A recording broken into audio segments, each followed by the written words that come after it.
How's it going, guys? Welcome to Creative Rails and welcome to the latest mail call, shoutouts, and updates video. That's coming up right now.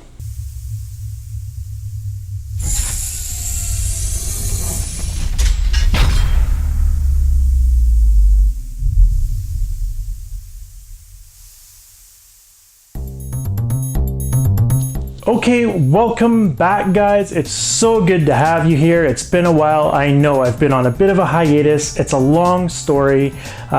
Tragedy happening in my personal life, been away for work, all kinds of things. I know it's been a while, but on a good note, if you look behind me, check it out. The train room is coming along amazingly. I couldn't be happier.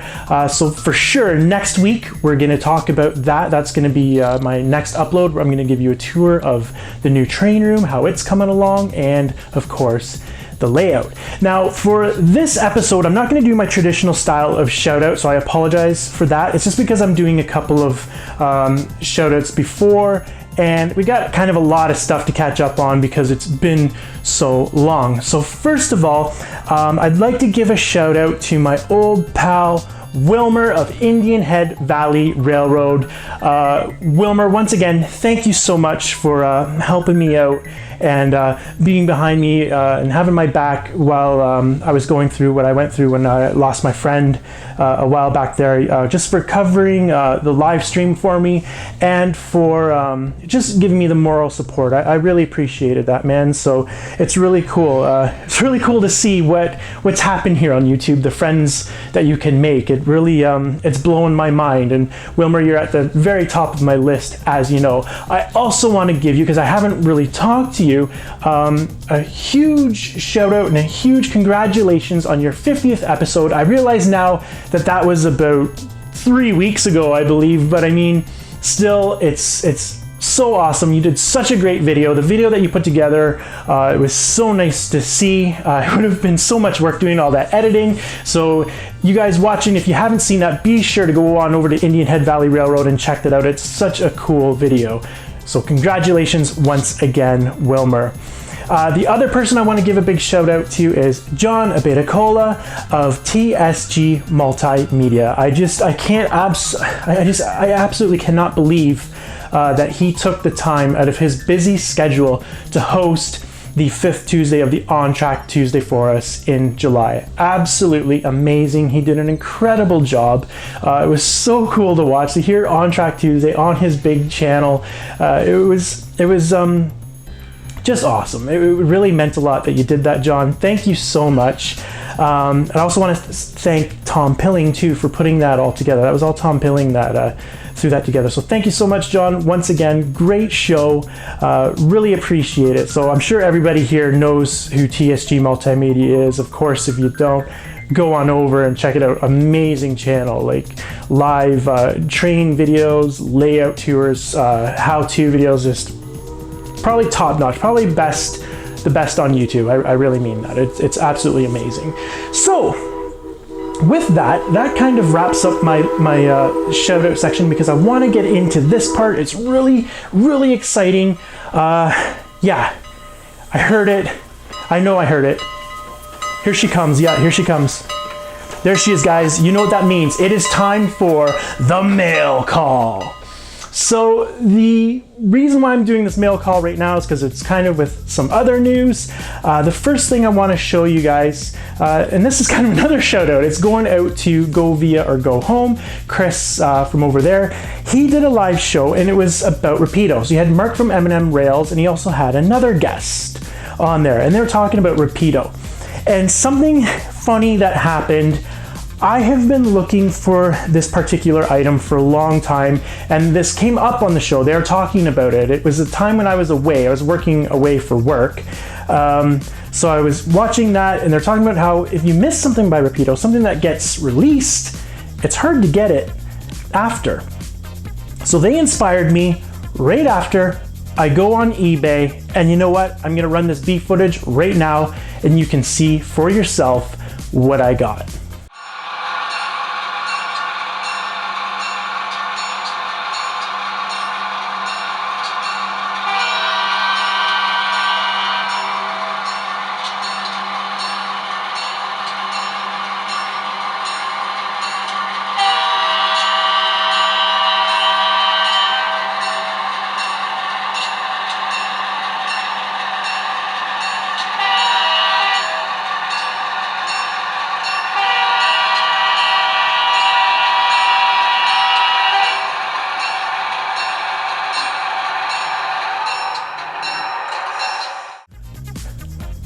So there you go, pretty cool, isn't it? That is the Rapido CNR SW1200 RS. Such a cool engine. Now there's a bit of a backstory behind it. Right here, here's the box. So cool. So after that show, I immediately went on to eBay and I looked up the Rapido CNR SW1200 RS, and up one came. And it was a really funny thing. I believe they're asking about $230 plus $20 for shipping. Something, okay, this must be a mistake here. This is crazy. So I scroll down. It also says, or make an offer. Like, what? And there's other ones on there, but not in the green and gold paint scheme. But there was the, the CN wet noodle, and there's some CPR ones, but only one green and gold, and it was coming out of British Columbia. And yeah, $230 plus $20 shipping, so $250, but make an offer. So I go on there and I make an offer. I believe I offered $170. It gets rejected immediately. So it's obviously a minimum bid thing that you have to meet to get the engine. So I do another bid, I believe went up $10, 180, denied. 190, denied. And however it worked out, I think you get 4 or 5 bids and then you're cut out. So I'm kind of worried. I'm like, man, should I spend this money? Of course I should. These things go for about $350 to $400. Do one more bid. I just try it, $200. Boom, bid's gone through. Okay, so now it has to be seen by the seller, and let's see what they want to do. Could barely sleep. Sure enough, wake up in the morning, go right over to my phone, check it out. The bid's been accepted. So I got this thing for $200 plus the $20 for shipping for $220. So I double check it again, and I'm like, there must be a mistake here. No, there's not. It's DCC sound equipped. It blows my mind. Now, I messaged them just to see, like, am I missing some here? No, it's good to go. There was one problem with it when it came. The only thing that was wrong was one of the number boards broke off, and I messaged them and they have no idea. The guy thought it was on there, and it's not a big deal. It came with extra decals, so I can make my own and fix that up. There's one other thing with it. I don't know if when I was running, if you noticed, there's a bit of a motor noise. So I don't know what that is. Now I've heard this is an issue with Rapido. I've seen videos with their FP7 units being a little bit loud. So that's something I got to look into. I might have to isolate the motor from the frame or something, but I mean, for the price that I got it for, absolutely fantastic. Now the other thing that's cool about that, and that video that you just saw, you probably noticed something a little different there. It wasn't the normal running on the floor type thing that you always see. That's the new layout, ladies and gentlemen. That is the OS CNR.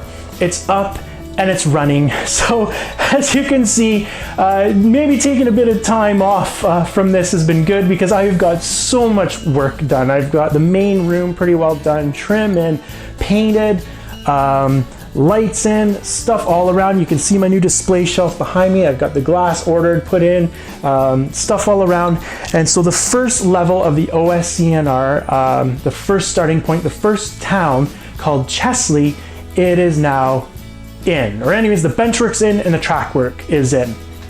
So what I've been doing, I've been actually doing a lot of little mini operating sessions. My niece and nephew are actually down last weekend, and we had a little mini operating session, and they had actually a lot of fun with it. They did really well, so that was pretty cool. Did that, so it's looking really good. Like I said, the track's down, so right now what I'm doing is I'm working on painting the track, and that's been really tedious and really time consuming, but it's turning out really well, the way I wanted.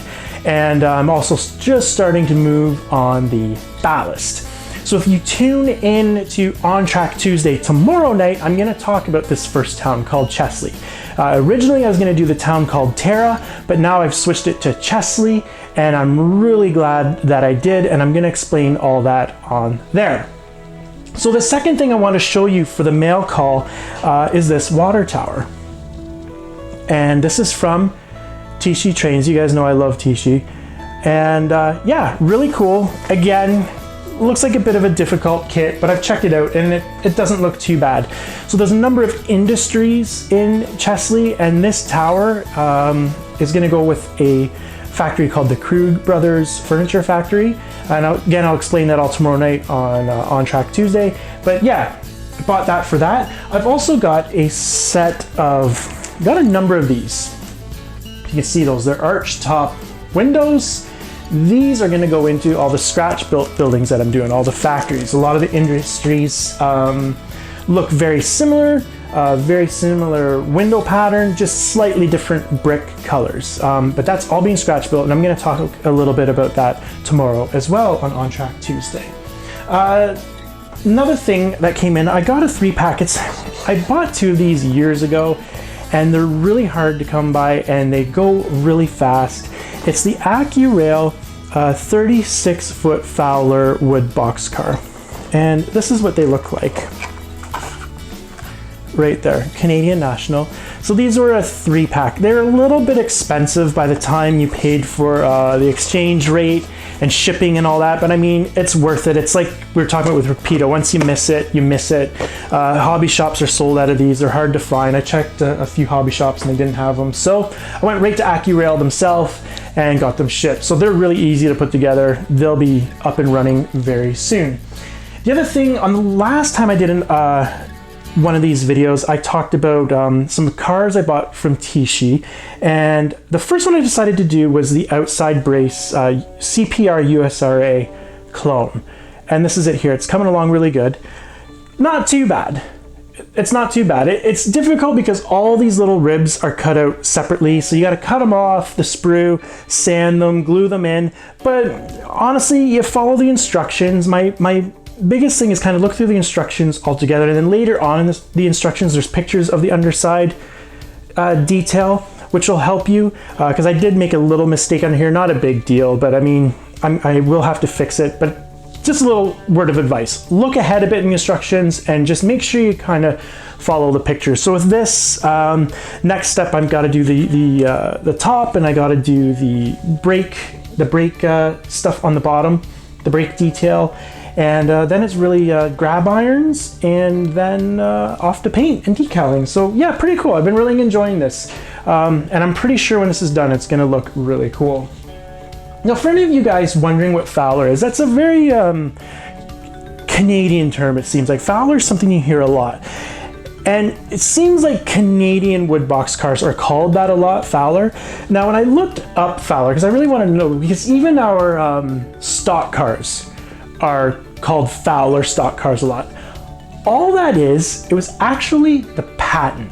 The outside brace wooden box car was patented by a man with the last name of Fowler. So you could really actually, if you really wanted to be that serious about it, any outside brace wooden box car that style, you could actually call a Fowler design. There wasn't actually a Fowler factory. These were made in all kinds of different factories. CPR had their own factories, Canadian National had their own factories, and different manufacturers made them.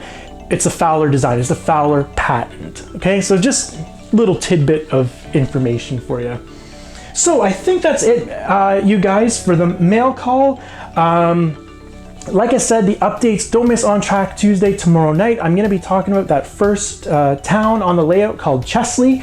Like I said, it's up and running. I've already been doing operating sessions. It's been a lot of fun.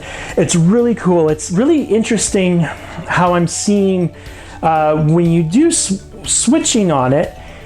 It's interesting to see when you take the model and you do switching on the model, you kind of don't really have a choice of certain ways to do things, so like certain trains can pass and stuff, and then you find pictures that kind of prove that what you are doing actually happened in real life. So that's kind of what's happening. The OSCNR's it's coming to life, and it's working just like the real thing. So it's pretty neat. To me, that's what model railroading is all about. Anyways, guys, hope to see you tomorrow night. Thanks so much for tuning in. Again, I want to apologize for being gone for so long, but I am back. I'm gonna get back on to my regular upload schedule. With that, stay creative, my friends. Happy model railroading. We'll see you later. Bye-bye.